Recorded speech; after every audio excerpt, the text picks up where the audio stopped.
Senhor continue abençoando, né? Esse trabalho participativo, ele tem muito significado e é um aprendizado, é uma troca de experiência muito boa. Diálogos, né? E nós vimos aí estas mães falando aí sobre a experiência da correção para com seus filhos. Interessante que eu havia pensado à tarde sobre uma conclusão da mensagem. É que a principal causa dos filhos não estarem na igreja, essa causa principal são os seus próprios pais. Principalmente as mães. Principalmente as mães. Infelizmente, isso é uma verdade.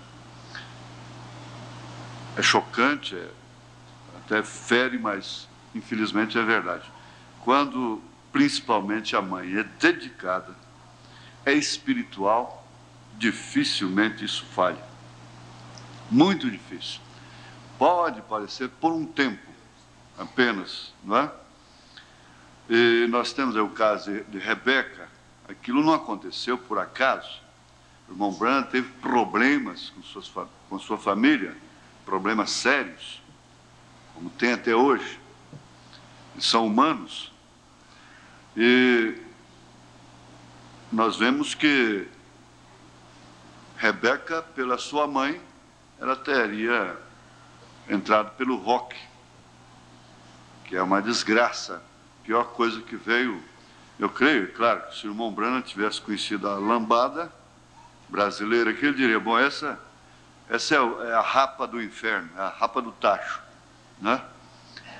Acho que depois dessa não vem outra mais, não tem jeito, não é? Isso veio do inferno, lá da rapa do tacho do inferno. Mas até então era o rock, não é? E pela sua mãe, ela não seria salva, não. Foi pelo pai, pela fé do pai. Não foi pelo corrião do pai, cinturão, não foi pela força nem pela violência. A irmã Muserhat.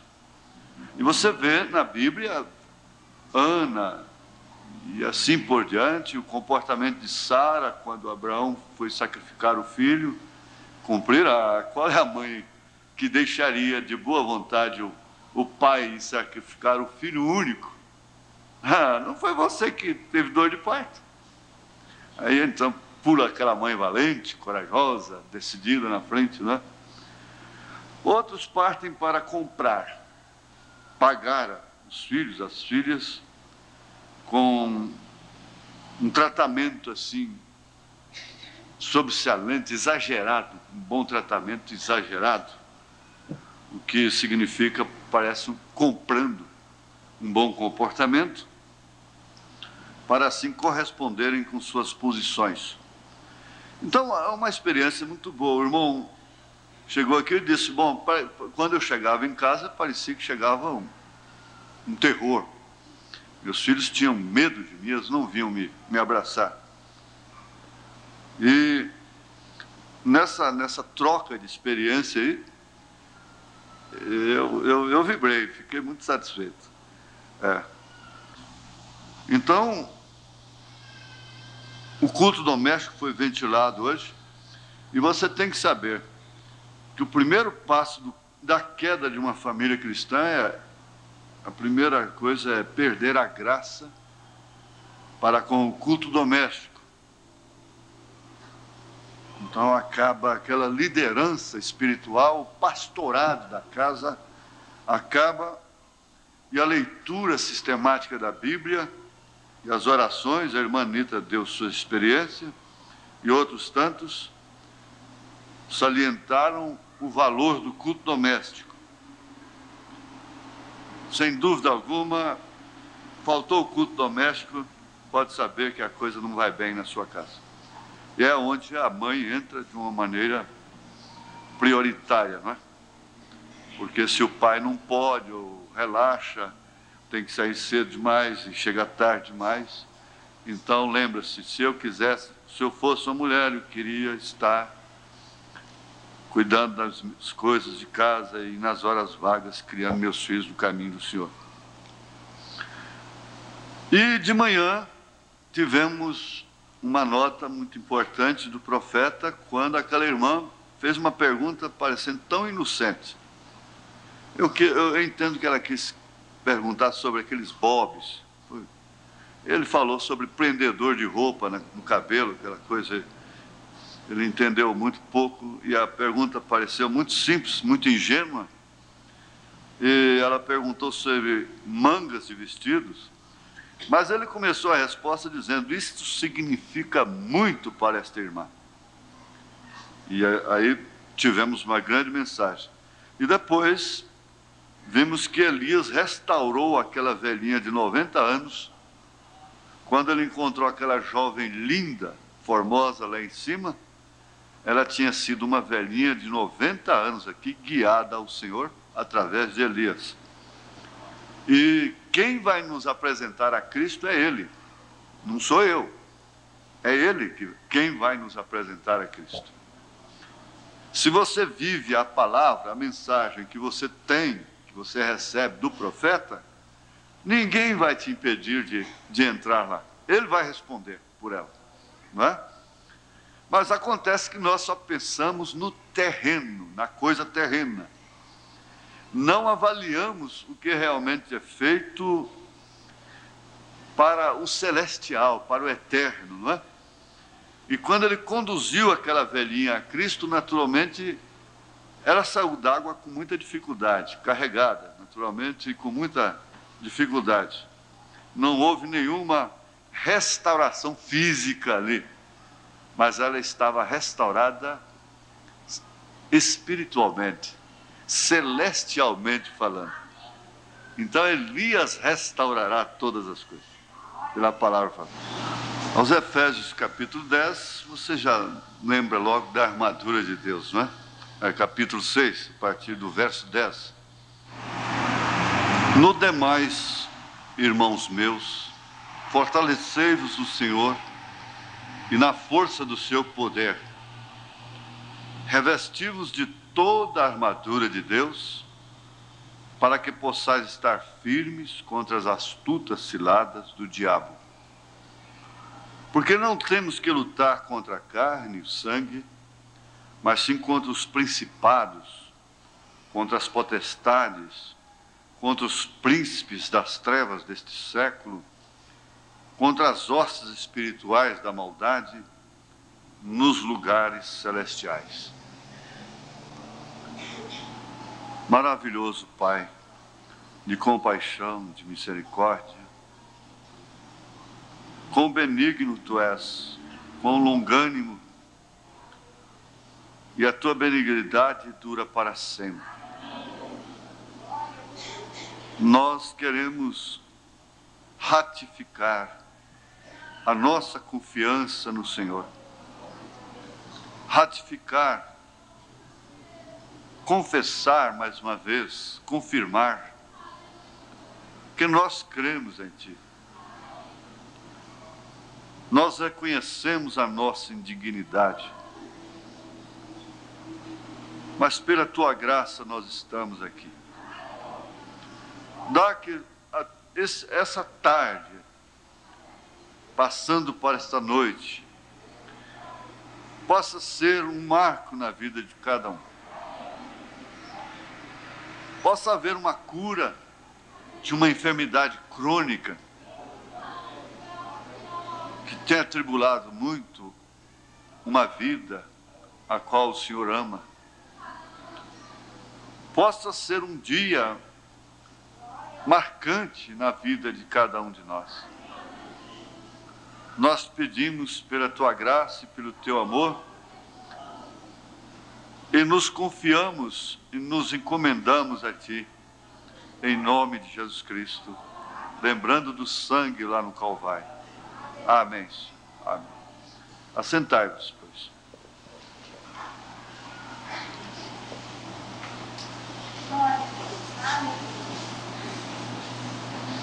Para fugir da queda, do fracasso,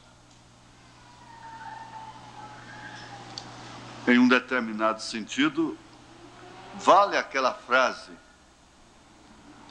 aquele provérbio do ex-presidente Jânio Quadros, quando renunciou: mais vale um covarde vivo do que um herói morto. E alguém que diz para preservar sua vida em favor de muitos, ele vai mais além disso: vale mais um cachorro vivo do que um leão morto. Em comparação de forças, é claro, o leão ganha longe, que vale um cachorro em comparação a um leão. Mas vale mais um cachorro vivo do que um leão morto. Agora, isso não é para justificar uma covardia de quem foge da luta, de quem foge das fileiras, porque um companheiro levou um balaço, porque o próprio capitão, comandante, foi alvejado. Antes, porém, isso deveria fazer com que cada soldado se tornasse mais valente, mais batalhador, mais encorajado. Então não é aquela covardia de evadir-se, fugir, tomar a fuga como um pretexto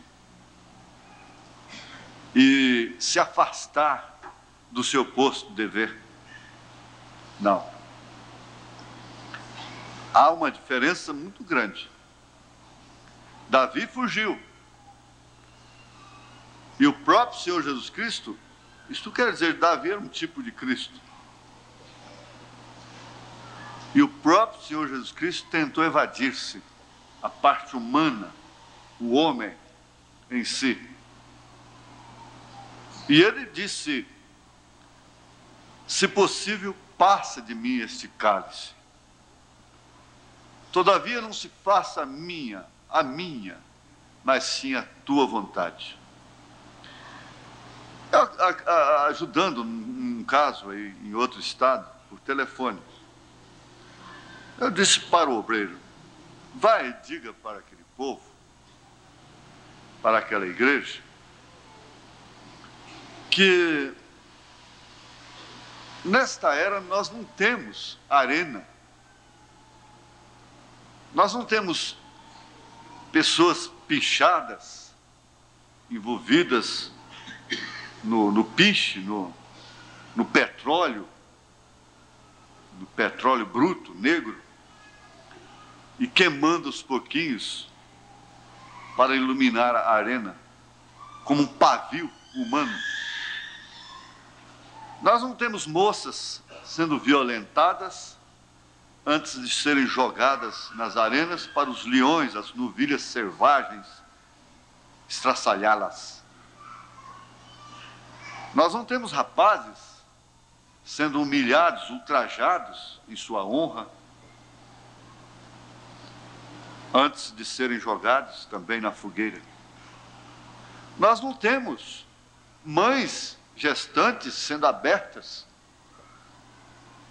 tirando seus filhos de dentro do ventre, jogando para os leões. Nós não temos isso. Nós temos um país democrata, um mundo democrático, em que cada um tem liberdade.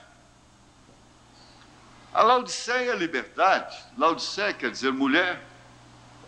Laodiceia quer dizer direito dos povos. E Laodiceia tem vivido a sua experiência, não somente da liberdade, como da libertinagem. E todos são amparados pelas constituições de seus países, respectivamente, de cada país. Hoje a Constituição, com exceção de muitos poucos países, garantem a liberdade de culto, de se vestirem e de se portarem conforme a Bíblia ensina. Então diga para aquela igreja, para aquelas irmãs sinceras, honestas, que são as que geralmente correm mais riscos, são aquelas que mais correm o risco, o perigo de fugirem, de recuarem da congregação. Aqueles irmãos mais santos, mais sinceros, mais honestos, diga para eles que a arena hoje é o próprio lar, é a própria igreja. A pedra que mais dói é do irmão. O erro que mais prejudica é do irmão. É o que mais dá problema. Irmão com irmão. Conta-se que um homem estava sendo apedrejado e jogavam-lhe pedras grandes com toda a força. Ele não gemia. Ele era muito forte e muito determinado. E de repente uma pequena pedra bateu nele, ele tirou um gemido de alma, profundo. Então o juiz da causa ficou numa interrogação. Por quê? Você não gemeu, não geme com tantas pedras grandes que são atiradas em você? E quando essa pedrinha pequena bateu em você, naturalmente por ser irmão, pegou uma pequenininha. Ele disse, é porque quem jogou foi meu irmão, por isso que eu gemi. Foi meu irmão. E às vezes o outro diria, não, justamente por ser irmão dele que eu peguei a menor. Mas justamente a menor foi quem fez ele sofrer. Foi quem fez ele gemer. Às vezes uma pessoa sai ressentida, há pais que têm saído da igreja porque o filhinho foi corrigido de uma maneira até que os diáconos não aprovam, não é aprovado. A irmã fulana deu um beliscão no meu filho, então não vou mais na igreja. E às vezes lá na escola o coitado apanha, que são um pobre de favela, né? Apanha, que não é brincadeira. A irmã não emburra com a escola, não tira o menino da escola, não tira o menino do mundo, não tira o menino dentre os parentes, que às vezes batem, mas porque uma irmã fez uma coisa que não devia fazer. Deu um beliscão no seu menino, que estava orando naturalmente naquela hora, né? Certo é que o menino estava orando aqui no altar. A irmã saiu de lá e veio e deu um beliscão nele. Não é? Ela não devia fazer isso. Principalmente a criança quando está orando no altar. Espera aí, não é? Só, como diz, rezando é que você não estava, meu filho, não é? Rezando é que você não estava. Orando é que você não estava quando lhe aconteceu isso. Mas eu soube de casa, não foi agora não, tem muito tempo, não sei se é na Avenida Goiás. A família saiu por causa disso. E a filha depois não pode sofrer nada dentro da igreja. O filho não pode sofrer nada. Se crescem. E a própria pessoa tem encontrado irmãos ressentidos, suspiram profundo. Ou no escritório, assim, tira aquele respiro lá da alma. Como uma criança quando apanha, e que depois, né, fica suspirando profundo, não? É porque foi a irmã. O irmão às vezes aguenta a bucha do vizinho, da cunhada, da sogra, da nora, do mundo. no trabalho. Mas na igreja não. Na igreja não pode ninguém pisar no pé de ninguém. Porque senão eu vou embora.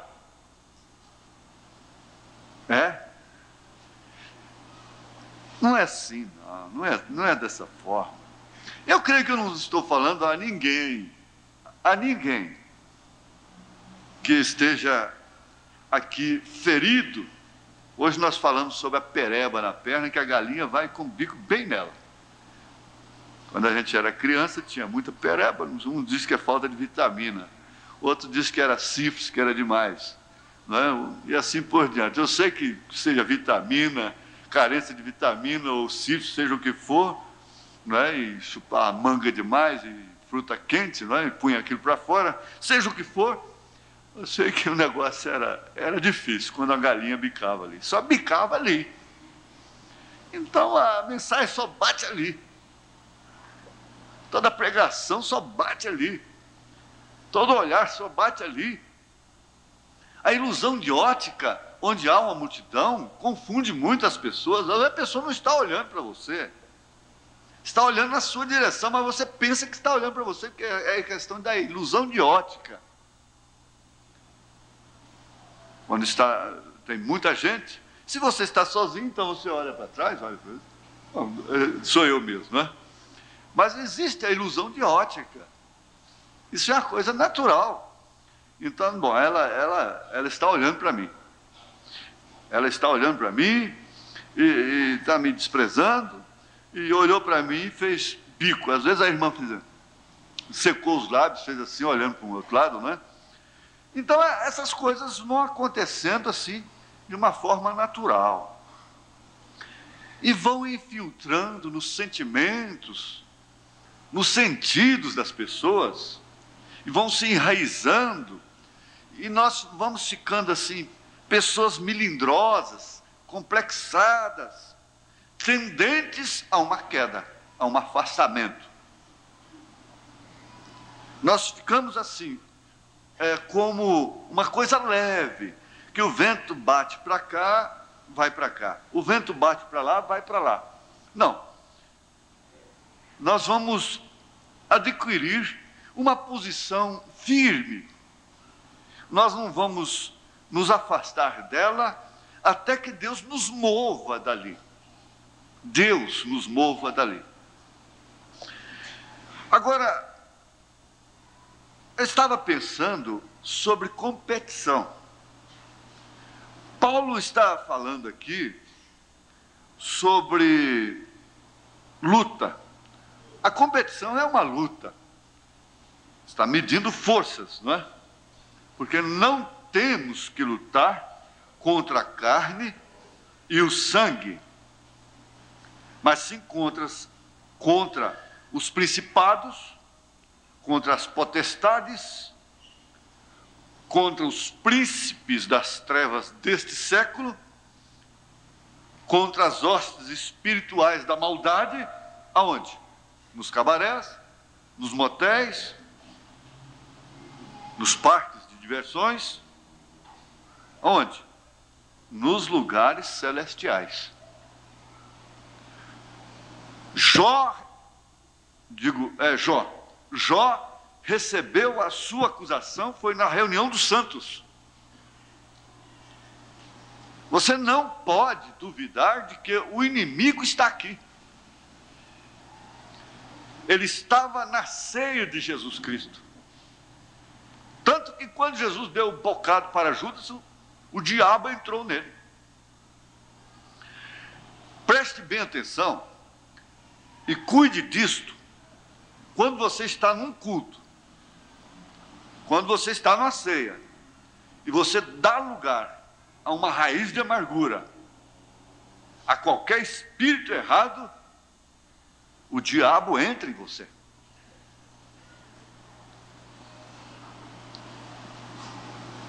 O profeta pediu, não é muito a gente repetir esses fatos, esses casos, esses acontecimentos no ministério do irmão Branham. Ele pediu para fechar os olhos, não por hábito. Vamos fechar os olhos. Vamos inclinar nossas cabeças. Não, não foi por hábito. Aquela hora era uma hora especial, porque não se ora somente de olhos fechados. Se fecha olhos para não ver outras coisas, para ajudar na concentração. O sentido é esse. Mas quando ele pediu para fechar os olhos, aquele pedido era uma ordem. E uma irmã muito amiga de sua família, dele próprio, família amiga, não fechou os olhos. Porque era acostumada com ele, acostumou-se com o profeta, não fechou os olhos. Pois bem, ela apanhou naquela hora um espírito de dupla personalidade. Você faz coisas que você condena, que você não aceita, que você não crê, mas quando você vê, você acorda, você está fazendo aquilo. Você nunca arrepende antes de fazer, mas sempre depois que faz. Cada vez que você pratica, você se arrepende. Mas antes você não tem aquela força. Porque depois que você pratica, você cai na sua personalidade própria, então vem o arrependimento. Então, por isso, às vezes, a pessoa nunca arrepende antes de fazer. Não toma uma posição contra aquilo antes. Mas só depois. Depois que faz, aí cai aquele desgosto, aquele sentimento, porque está fazendo uma coisa que não aprova, não é do seu próprio, do seu caráter. E você não se engane com isto.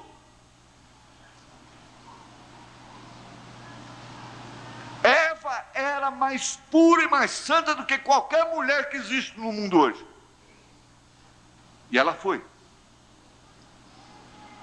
Ela foi. E o profeta nunca alvoroçou quando sabia a notícia da queda de um irmão, o que acontecia com a irmã. Ele nunca fez alvoroço. Ele simplesmente dizia: ore por ele. Uma irmã telefonou para ele dizendo: esse evangelista do senhor aí, meu marido, está vivendo há 2 anos com aquela mocinha de 16 anos. Ele disse: ore por ele, irmã, e desligou o telefone. Parece que ele estava a favor da coisa. O que é isso? Não. O profeta tinha experiência de Deus. Você sabe que Deus falou para Ezequiel? Ele disse: Ezequiel, antes de você ver isso, eu já tinha visto há muito tempo. E você já pensou se Deus fosse ficar alarmado com o que ele vê? Sendo que ele vê desde antes da fundação do mundo? Cada vida, cada pulga, cada pessoa. Não brinque. Somos todos humanos. Então ele dizia: se Deus tirar a mão de misericórdia de sobre mim, eu entro por um caminho pior do que o dele. Agora, infelizmente, é o que nós temos constatado na experiência. Temos visto isso está acontecendo ao longo do tempo, a gente vem observando, e inimigos nossos caindo em situações terríveis. Por quê? Eles julgam de uma maneira farisaica as coisas. E vocês têm que entender, a igreja precisa entender, isso é fundamental para a fé. Repetindo, que os fariseus não aspiravam um céu, uma cidade como Abraão aspirava. Eles não peregrinavam por ela, eles zelavam da lei, com medo da lei.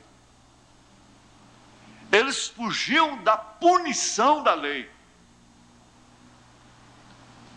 E se tornaram assim policiais da lei. E eles viviam buscando os errados, para assim cumprir a lei com eles.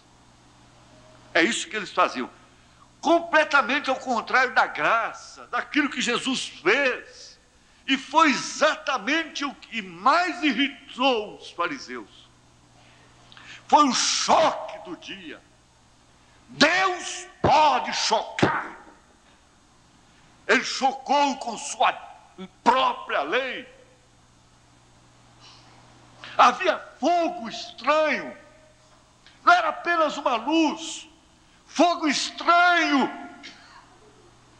Lá no templo. Um fogo que queimava dia e noite. Havia a luz da glória da Shekinah que não apagava. Estava lá no templo deles. Eles tinham os escritos de Moisés, dados pelo próprio Deus, nas mãos de Moisés. Agora ele desce num escafandro de carne, ele desce, se faz homem, e chega e cura dia de sábado, vai no templo e vira a mesa, solta os pássaros do sacrifício, pega o azorrague e bate de cá e bate de lá, espanca, parecendo um arruaceiro.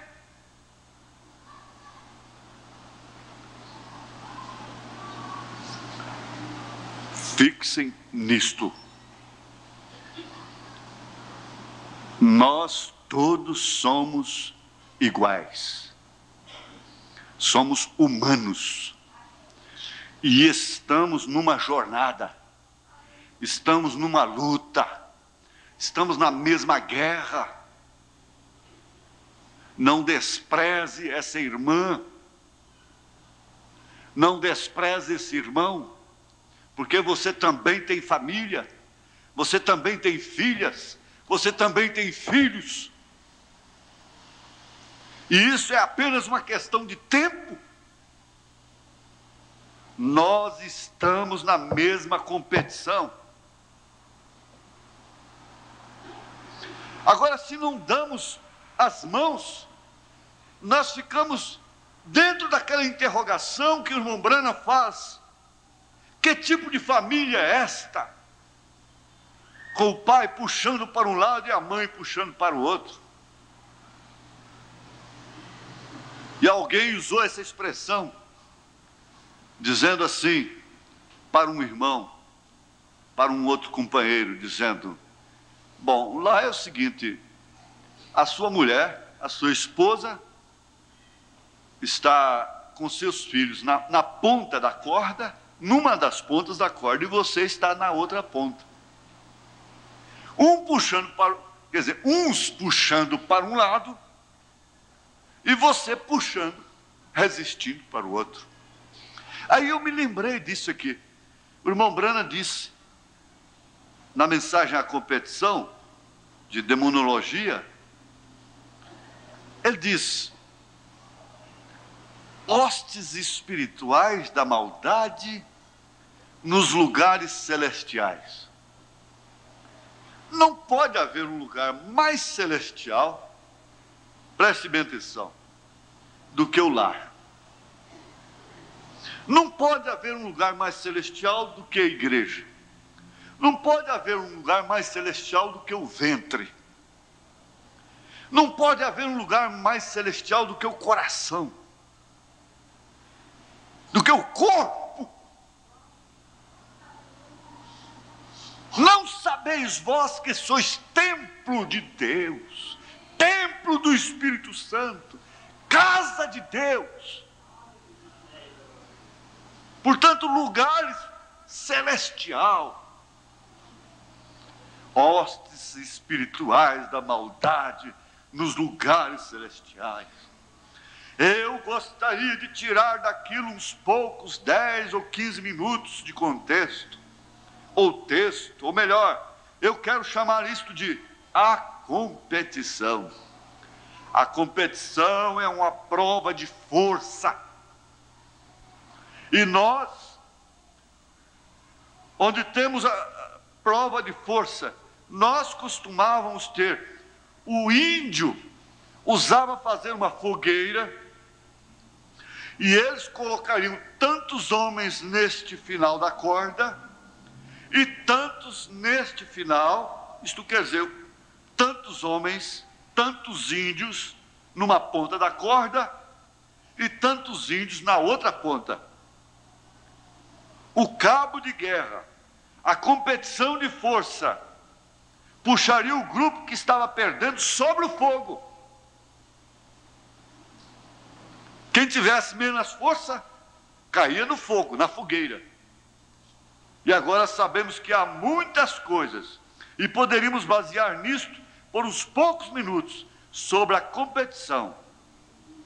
Competição, prova de força. Como podemos competir se temos o mesmo alvo? Se temos as mesmas intenções, se temos o mesmo batismo, se temos a mesma fé, se temos o mesmo Senhor, se desejamos o mesmo céu, se desejamos a mesma felicidade para filhos e pais. Mas aí, voltando lá ao caso de Rebeca, a mãe ficou na ponta da corda, o pai na outra ponta.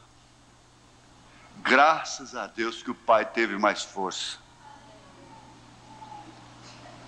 Teve a força do alto. Mas a mãe ficou puxando a filha para a fogueira.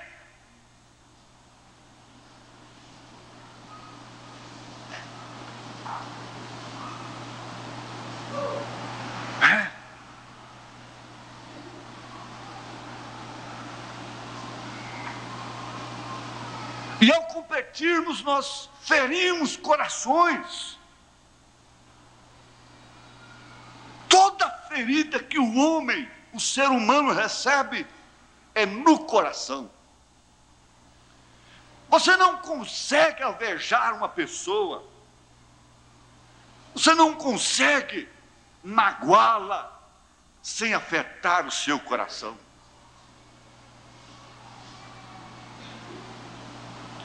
Quando o seu coração fica indiferente àquelas acusações, aquelas palavras, aqueles gestos, ele não fica ferido, ele não fica machucado.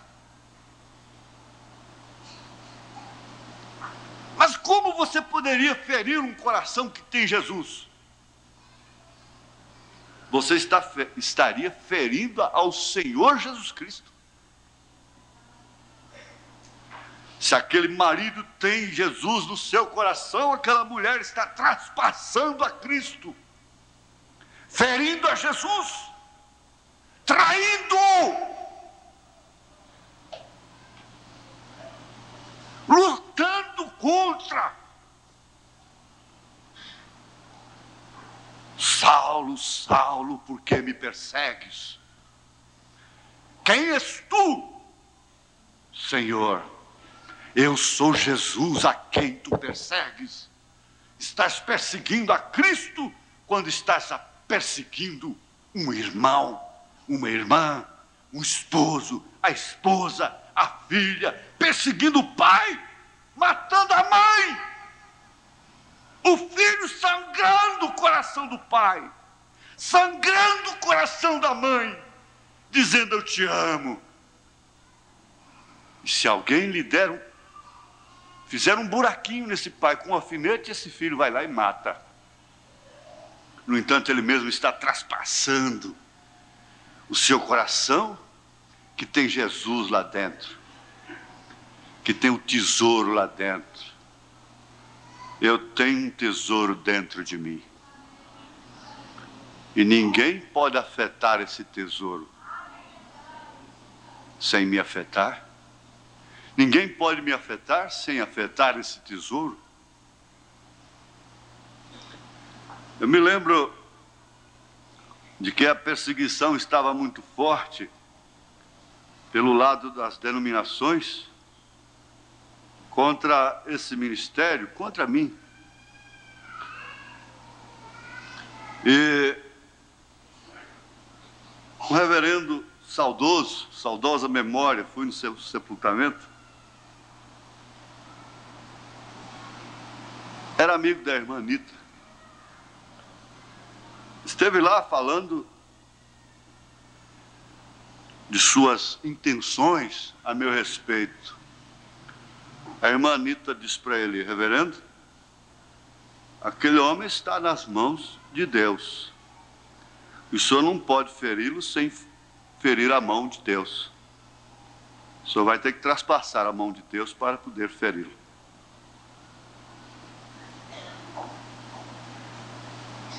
Foi o que ela disse para ele. Agora, eu nunca fui melhor do que ele. Nunca. Pelo contrário, um homem de uma conduta invejável.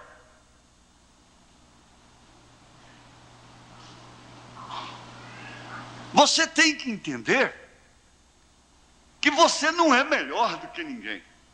Você pode ter mais educação, pode ter mais educação de berço, pode ter mais princípio, você pode ser mais prendado, com valores familiares, pessoais, com dinheiro, com posição, com cultura, intelectualmente. Mas isto não te faz nem 1 milímetro melhor, nem maior do que quem diante de Deus, do que os demais. Não, não faz não. E eu sei que todos aqui sabem disso. E você tem encontrado pessoas que são simples, que quase não sabem falar. São até meia bobas. São bobas até. Mas eu tenho encontrado um tipo de pessoa simples que não tem um mínimo de humildade. Eu tenho encontrado pessoas que não são simples, elas são até de posição elevada, mas, no entanto, elas são humildes. Fazem uma diferença muito grande. Parece que a ignorância alimenta a falta de humildade. E isso tem que ser suportado pelos mais fortes, pelos mais educados. É assim que se compõe o lar, é assim que se compõe a igreja, é assim que se compõe a família. A família começa por níveis pelo menos iguais. Pelo menos. Você sabe que a disparidade, ela é respeitada somente através da soberania de Deus. Você tem que entender que grande parte dos maiores homens da história vieram através de casamentos incoerentes.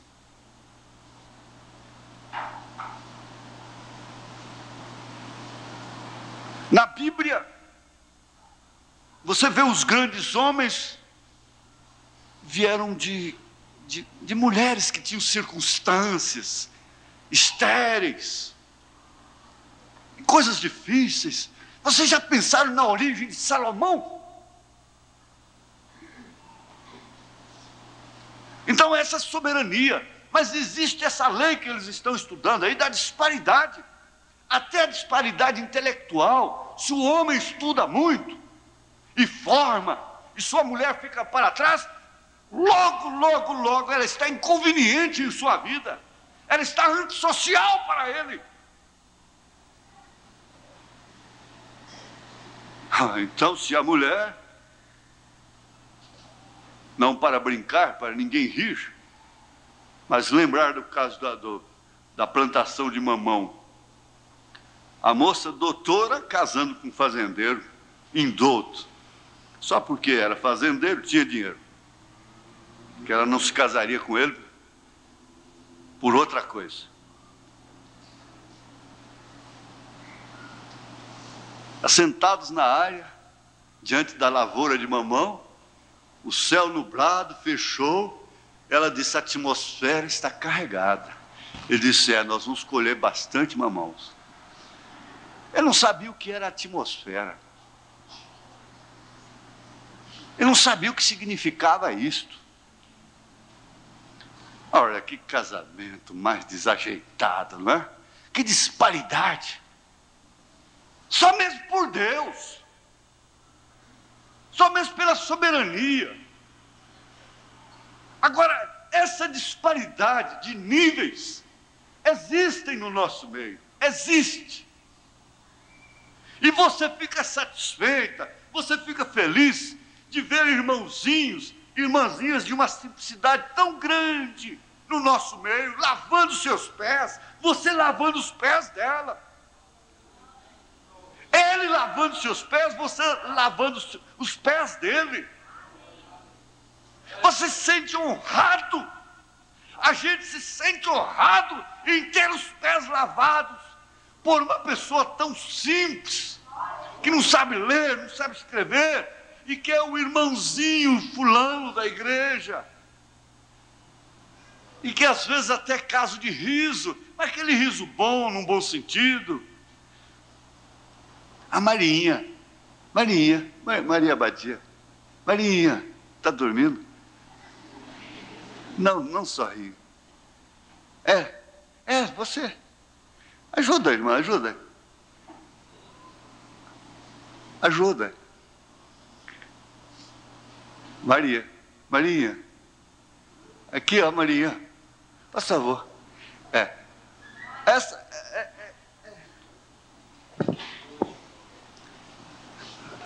Me dá a mão aqui. Ela chega. Você estava dormindo? Estava bom o sono? Aí, que coisa mais boa, tá vendo? Coisa mais boa. Então, ela vai me dar a mão e eu faço assim primeiro, ela acha bom. Tiro o lenço, não é? Hein? Você acha bom? Não é? Tiro o lenço, limpo, enxergo a mão na perna, assim, na calça aqui, ó. Enxergo assim, aí pode depois pegar, né? Amém, glória a Deus. Mas não mexe com ela, não. Não mexe com ela, não, que ela fica brava.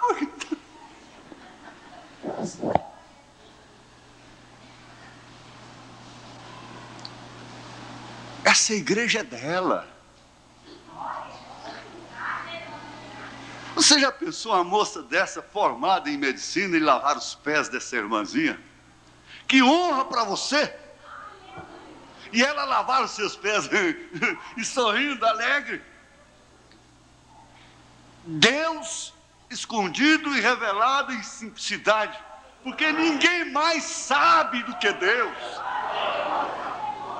Deus sabe mais do que milhões e milhões de sábios que já existiram no mundo, juntando todos eles, não dá 1/1000 da sabedoria de Deus.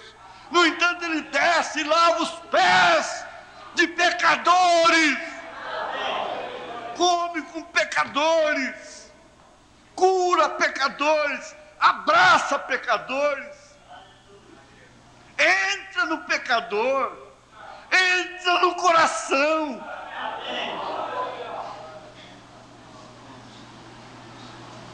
E por que a igreja dele teria que ser diferente? Você sabe, outro dia eu ouvi na reportagem, no rádio, porque tem uma freira agora que agora que ela virou beata. Ela recebeu a beatitude agora. Para ser santa ainda vai mais não sei quanto tempo. Então, o único milagre reconhecido pelo Papa no Brasil foi o que essa Santa Paulina fez. Eu disse: mas vocês estão em contradição. E os milagres do Divino Padre Eterno lá de Trindade? E os milagres da Aparecida do Norte? E os milagres do Padre Cis? Quer dizer que ele só reconhece da Santa Paulina, um único, reconhecido pelo Papa. Eu falei assim, escuta, e os milagres que tem lá no tabernáculo? Outro dia mesmo é lido com a naturalidade que o irmão Geraldo Crispim testifica que sofria de um câncer nas amígdalas há 13 anos e foi curado, perfeitamente curado. E depois, passado um tempo, ele deu testemunho, escreveu e disse, por ser verdade, dou fé. E o que é feito? O que foi feito desse câncer na garganta do irmão Luiz Gonzaga? O que foi feito dele? Não falando de outros sinais, milhares deles. Esse do irmão Geraldo é agora. Ele recebeu a cura em agosto, testificou agora em novembro, dia 4.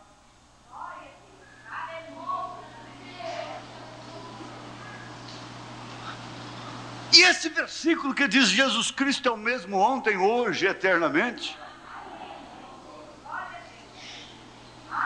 Você não tem que lutar contra a carne, porque você é carne, seu irmão é carne. Você não tem que lutar contra o sangue, porque você é sangue e seu irmão é sangue. Você não tem que lutar contra o ser humano.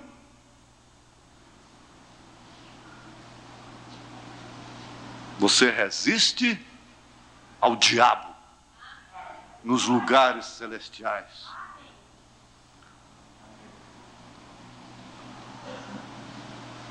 Aqui nessa mensagem restauração, essas citações restauração, eu estava pensando, meu Deus, para quando será isso?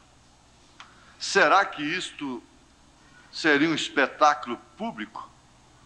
O profeta diz, eu creio que a igreja do Deus vivo está se movendo a uma esfera onde vai estremecer o mundo.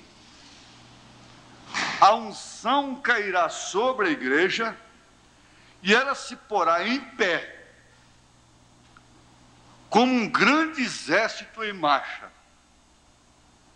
Gente, eu tenho dito, não são todas as irmãs que estão pedindo a Deus para dar o Espírito Santo para os seus maridos, que vão querê-los depois que eles estiverem cheios do Espírito Santo mesmo. Não são todos os pais que estão pedindo a conversão de seus filhos, porque nós queremos a conversão moderna, uma conversão que se enquadre com a nossa posição, que preencha os nossos requisitos, que seja aquela boa filha socialmente falando, aquele bom filho socialmente falando, mas uma conversão que neste caso seria um enchimento do Espírito Santo, uma adoção verdadeira. Talvez esse filho não teria mais lugar naquela casa.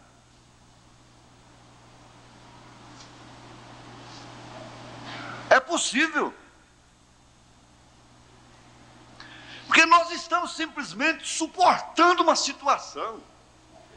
Nós estamos 99% suportando casamento. Suportando.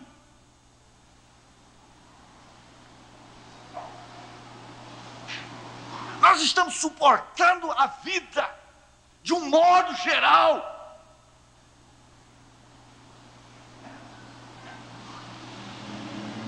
E cada dia que passa nós vamos secando mais. Parece que estamos perdendo as forças. E temos realmente de perdê-las. Perdermos todas as condições próprias, das quais nós viríamos a nos orgulhar e batermos no peito, dizendo, não sou ou não somos como os demais? Não! Isto não será assim!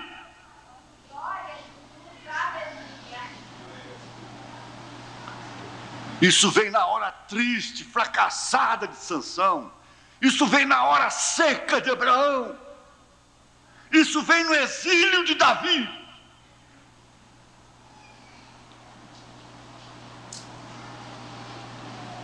Isso vem nas cadeias de Paulo, nas prisões, nos açoites, na pressão, nas necessidades.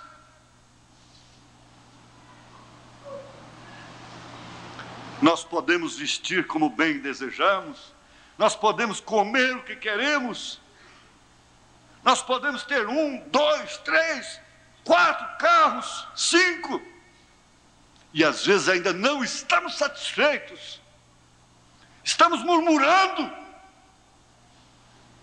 Nós podemos ir no mercado com uma lista e comprarmos uma porção de supérfluos, de besteiras, de propagandas, tudo com tem invençãozinha, nós corremos e compramos. Nós podemos apertar o botão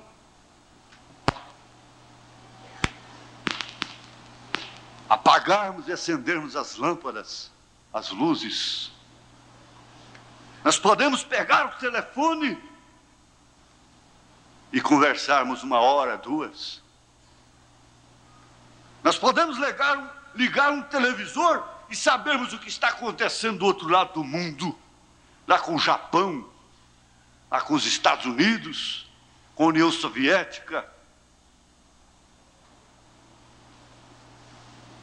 Relativamente, nós estamos num mar de rosas. Eu tenho dito, esse país está num mar de rosas, em relação ao que há de vir. E nesta hora, toda a diferença acabará. Toda a diferença. O profeta constatou isso, comparou isso como a baixa do rio, que todos os obstáculos aparecem, as divisões aparecem, e os patos não podem nadar juntos. Mas ele disse, quando vier uma enchente, então esses obstáculos desaparecerão, e os patos nadarão juntos, haverá uma unidade. Não é uma unidade de grupos e mais grupos e grupinhos, de irmãs e de irmãos, para relacionamentos baseados em simpatia pessoal, em conveniências pessoais, até mesmo comerciais, financeiras. Não! Uma unidade ágape, que passa por cima de todas as vantagens humanas. Quem navega no rio Araguaia, na seca, ou qualquer rio que dá navegação de canoa, de barco, vê isso claramente na natureza. Quando o rio baixa, os obstáculos aparecem, as pedras, os rochedos, os tocos, os bancos de areia, dificultam a viagem. E só quem conhece mesmo o leito do rio é que pode transitar, principalmente à noite. Mas quando o rio enche, os obstáculos desaparecem. Principalmente depois que passam as primeiras enchentes, que levam aqueles tocos que flutuam. Então você navega em paz. Mas está passando por cima de pedras, passando por cima de obstáculos. Isso é a natureza. Esse batismo virá. Então fique. Eu disse hoje de manhã, em vez de ir, venha. tem uma pirraça com você. Venha sentar na frente. Foi o desafio. Venha no altar orar. Você não está orando nem a mim. Você não está obedecendo, prestando obediência a mim, adoração a mim, a homem algum. Você está adorando a Deus e vencendo a si própria, vencendo a si próprio. A corda está de lá. Você está numa ponta da corda, o diabo está na outra ponta, a fogueira está no meio. Vamos! De onde vem a minha força? De onde vem a sua força? Davi veio e diz: o Senhor é a força da minha vida. E o diabo está puxando. Mas você fez isto, você fez aquilo. Não, não foi você que fez. Foi seu marido que fez isso, seu filho fez isso, seu pastor fez isso, seu diácono fez isso, a irmã fez isso, a irmã fez aquilo, o irmão fez isso, o irmão fez aquilo. E a dor está de cá, a doença, as necessidades financeiras, as circunstâncias do dinheiro, e puxa de cá, e puxando, e só Jesus com você do outro lado. Só Jesus, sim. Jesus, aleluia, está no outro lado com você. Isto é, se você diz: o Senhor é meu ajudador. Se você aceita, você não pode passar para o outro lado da ponta da corda, se associar ao diabo, que quer destruir, que quer matar, destruir a igreja, matar sua casa, destruir sua fé, pisar em você. Quem tem que ser pisado é Satanás. Aleluia. Tem que ser pisado é Satanás. Ele será pisado. Ele será pisado. E ele sabe disto. Aqui em Romanos, Paulo disse isso. E é uma verdade abonada pelo Senhor Jesus Cristo. Aleluia. Mas nós que somos fortes, Romanos 15, nós que somos fortes, devemos suportar as fraquezas dos fracos e não agradar a nós mesmos. Você não pode estar na fé simplesmente agradando o seu instinto religioso, seus princípios sociais. Você tem que sacrificar. Eu disse para aquele irmão: diga para aquela igreja, ela precisa de sofrer, ela tem que sofrer, não é arena, não é nada disto. O Papa não está perseguindo-a,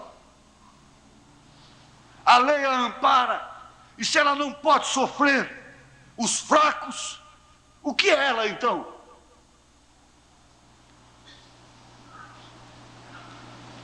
Suportar as fraquezas dos fracos e não agradar a nós mesmos. Nós queremos que os outros falem até corretamente. Isso porque aprendemos um pouquinho a mais, já estamos exigindo uma gramática melhor. Irmão Branham não tinha gramática. Ele tinha a gramática dos céus. Aleluia. Se ele falava tantas palavras erradas durante uma pregação, elas terminavam em cura de cego, cura de aleijado, cura de pecador. Aleluia. E nós estamos sob o ministério dele. Você não pode se ofender com ele.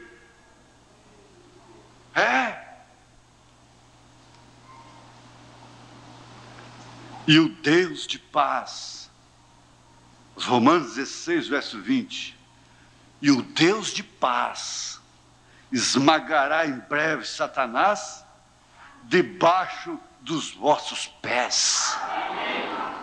Quem tem que ser pisado? Quem tem que ser pisado hoje? Essa doença que está no seu corpo, É essa infecção que está no seu útero. Essa inflamação.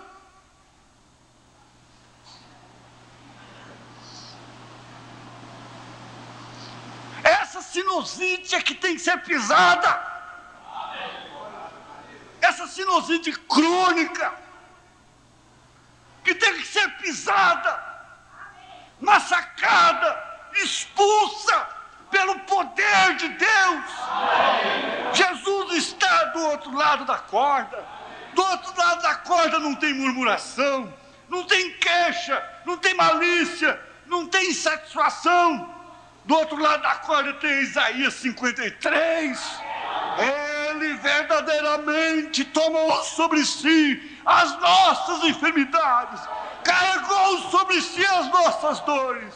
Puxa essa corda, Jesus. Puxa agora. Satanás, você virá para a sua própria fogueira.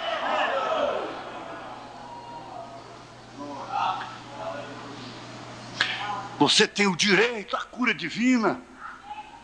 Você tem o direito de ser curada pela palavra. Ninguém tem que pôr a mão em você. A fé gentílica é aquela que diga apenas uma palavra. E ele já disse essa palavra. Ser corajosa. Esqueça as suas aflições, as suas mágoas, os seus sentimentos, suas razões, e toma a sua cura. A cura é o penhor da vinda de Jesus Cristo, da segunda vinda do Senhor Jesus. Você tem direito de ser curada. Você tem direito de ser curado. Você tem direito de ser curado. Deus quer fazer seu sangue circular de uma maneira normal. Você quer saber? Não é nem por vaidade. Ele normalizará a sua circulação a ponto dessas varizes doloridas desaparecerem pelo poder da palavra de Jesus Cristo. Ele é o mesmo ontem, hoje, eternamente.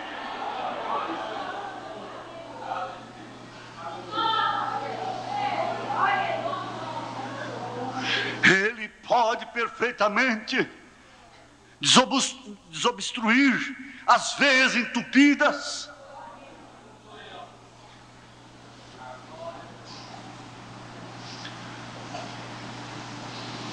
Ele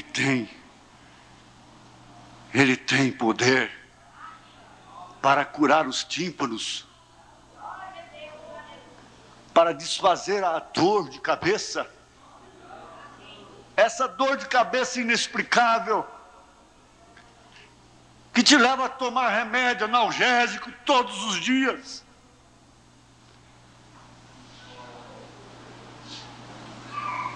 Eu quero que a sua alma receba isto. Uma vivificação dentro de você. Que Jesus ainda é o mesmo. Ele permanece sendo o mesmo ontem, hoje, eternamente.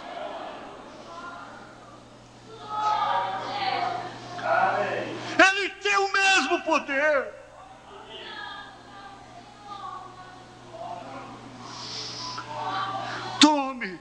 Tome o capacete da salvação. Pense como cristão. Pense como cristão que tem direito à sua libertação. Tem direito à sua cura. Tem direito à sua libertação total. Pense agora. Ele está do lado da corda com você. Mais uma forcinha. Ela é em Hebreus 13 mesmo, pertinho de onde ele diz, Jesus Cristo é o mesmo ontem, hoje, eternamente. Ele diz, o Senhor é o meu ajudador. O Senhor está do seu lado. O Senhor está do seu lado. Você sabia disso? Então pare. Pare de lutar contra a carne, contra o sangue. Pare de lutar contra marido, contra mulher, contra filhos, contra o ser humano.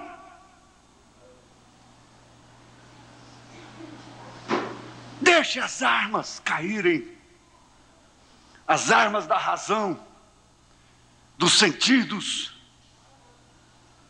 e apanhe o capacete da salvação, a espada do Espírito. Calça seus pés.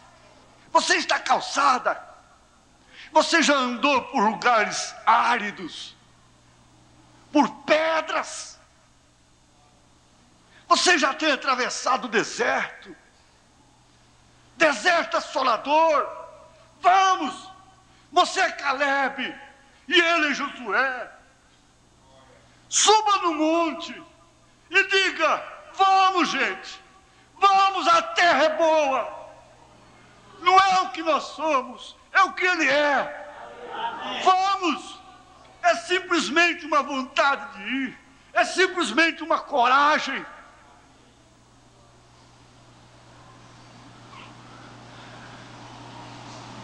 Você tem direito à cura divina. Você tem direito à assistência divina. Você tem direito.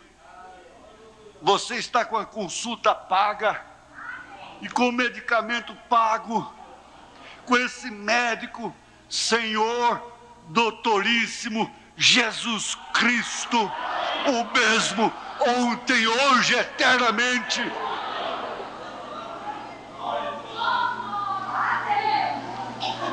Eu creio que a igreja do Deus vivo está se movendo a uma atmosfera onde vai estremecer o mundo.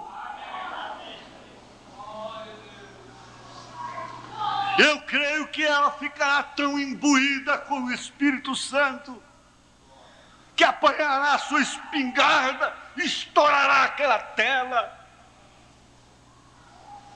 Eu creio que ela ficará tão imbuída no Espírito que ela não ouvirá nenhum ruído lá de fora, nenhuma mosca varejeira virá no seu ouvido, falar no telefone, falar em casa, na visita, na festinha. Eu creio que esta igreja estará tão úmida, tão umedecida no Espírito, que ela não terá sede de nada, nada, absolutamente nada.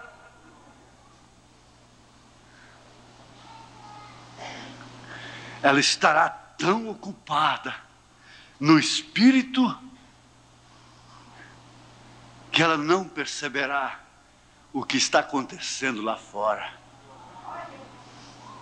Como Abraão não sabia o que estava acontecendo em Sodoma, não sabia o que estava acontecendo em Gomorra.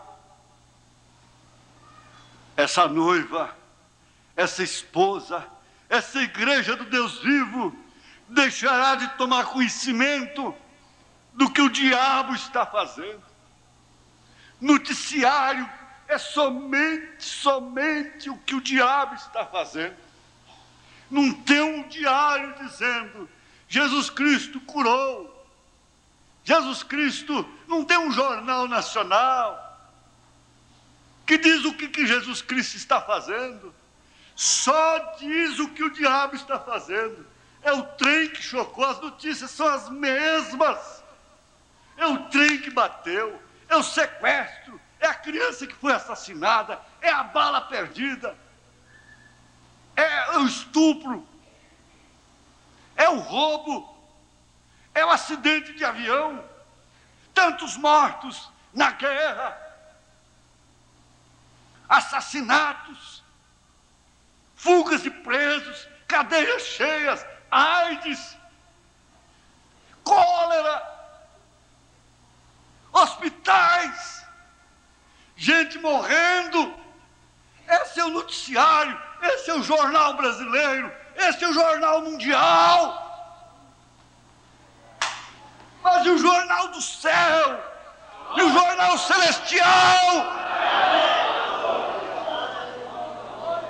O jornal celestial diz: hoje chegou na glória mais um. Foi abraçado pelos demais. E o jornal celestial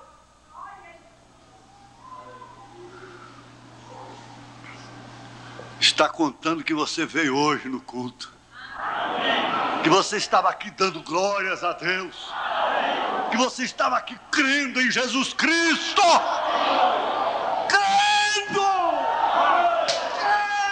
de coração, crendo de coração, de alma e de espírito. Você crê numa mulher, por isso se veste como ela, se pinta como ela, se prepara como ela prepara. E quando você crê em Jesus, você se porta como Ele. Ele pisou no lagar, Ele pisou na cabeça do diabo, Ele rejeitou o mundo todo. Ele conhecia e conhece coisas melhores do que o mundo. Ele conhece coisas melhores do que corpos, seios de mulheres que vão ser comidos por bichos. O profeta diz: você olha aquela boquinha pintada de vermelho, pense nela derretendo dentro de 24 horas, 72 horas na sepultura, e bichos andando ali, comendo aquilo.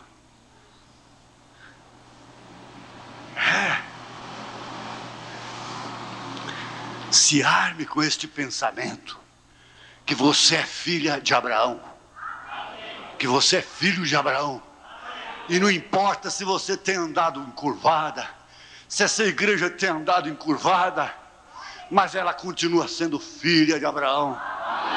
Ela pode ter até um jugo, o jugo da carne, o jugo do sangue, o jugo da sociedade, o jugo da dor na coluna, o jugo da dor, do sofrimento, da vergonha em casa, porque todo homem ou perde a vergonha ou está passando vergonha. Com suas filhas, com suas próprias mulheres. Tem que fazer de vistas grossas, tem que concordar, tem que modernizar a sua mente, tem que aceitar. É a imposição.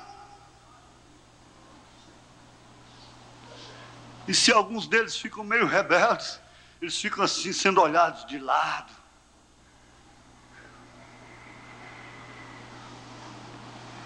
Ah, que coisa boa!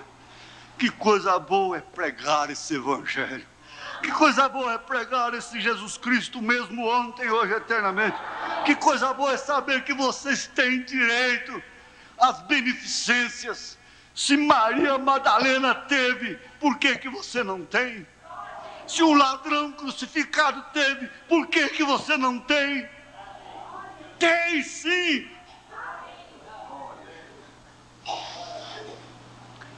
Fiquemos de pé, irmãos. Aleluia. Procure a sentir, assim, a perceber, a cair num estado de consciência própria, de que você é um filho, uma filha de Deus. Procure, se você tem que fechar os olhos, você feche para isso. Se não, de olhos abertos, se olhando para os lados, o que você quiser. Mas procure agora a se conscientizar. Se você quer olhar para a cruz, olhe para a cruz. Se você quer fazer qualquer coisa, você faça. Mas se conscientize que você é filha de Abraão, filho de Abraão. E comece a falar com ele agora desse reconhecimento. Aí está a sua vitória. O diabo está puxando de lá. Está te puxando para a fogueira. Mas você diz agora: Jesus é o meu ajudador. Senhor, eu renovo a minha fé de que eu tenho direito à cura divina, de que sou teu filho, de que sou tua filha, que não por merecimento, mas por graça o Senhor tem me salvado, o Senhor tem me perdoado. Senhor, eu confesso a Ti os meus pecados. Senhor, eu entrego nesta hora as minhas ansiedades nas Tuas mãos e não vou discuti-las mais. Agora eu entrego aquela questão, agora eu confio nele, eu entrego isso para o meu marido, não vou questionar mais com ele. Senhor, eu vou deixar isso com ela, é problema dela, mas agora eu não discuto mais. Não discute, Deus não discute, nem seus filhos. Aleluia! Toda raiz de amargura acaba, seu coração está leve, seu coração está em paz agora com Deus. Aleluia! E aí Davi vem juntinho de você e diz: Ele refrigera a minha alma, Ele unge a minha cabeça com óleo, e o meu cálice transborda. Vencestes, vencestes, vitória, fé para vencer, fé para vencer. Aleluia! Glória a Deus! Deus te deu o que você está crendo agora. Deus te deu o que você creu. Você creu, então é seu. Em nome de Jesus Cristo. Amém, Senhor. Amém. A Deus seja glória. A Deus seja glória. A Deus seja glória por seu grande amor. A Deus, cante sua vitória, cante, cante. A Deus seja glória. A Deus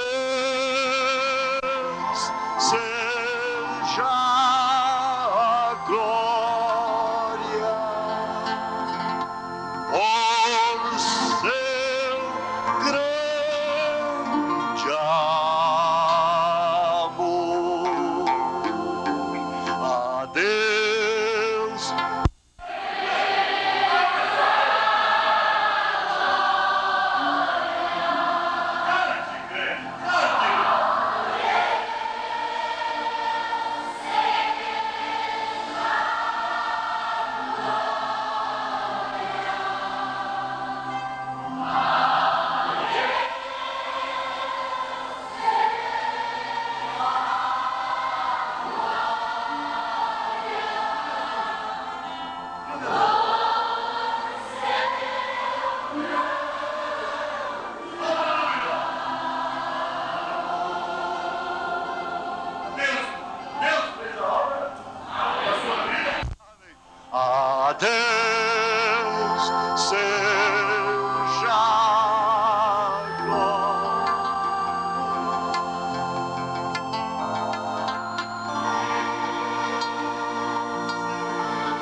estava assim, de repente, amanhã eu vou pregar cura divina. E a palavra vai curar. Vai curar. Vai curar. Aleluia. A Deus seja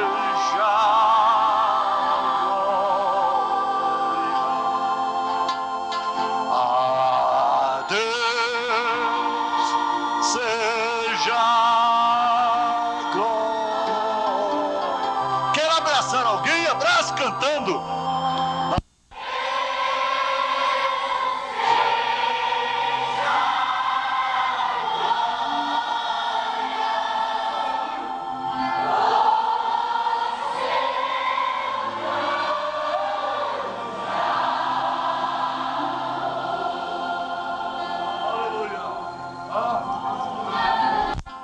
Aleluia!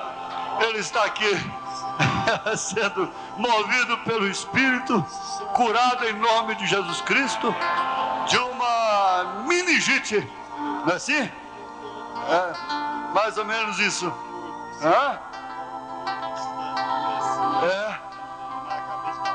Está tudo bem agora? Glória a Deus. Aleluia. Glória a Deus. Aleluia. A Deus seja.